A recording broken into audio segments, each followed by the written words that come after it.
alright. Okay, okay, okay. Alright, alright. Hello mga Shy, it's me again, Gina Shy Bisaya. And Jenica! And Pinoy! And Gabay! And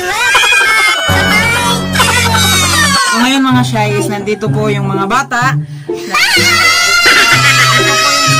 Mga kapitbahay ko nandito sa tindahan namin. So ang gagawin po namin ngayon is katulad po ng going bulilit. Ano?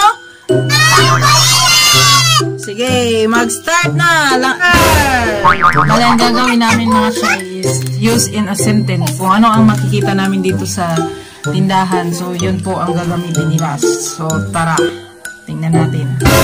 First, we have a sentence. La.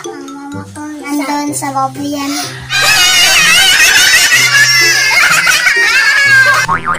Yes, tang in an sentence. Skala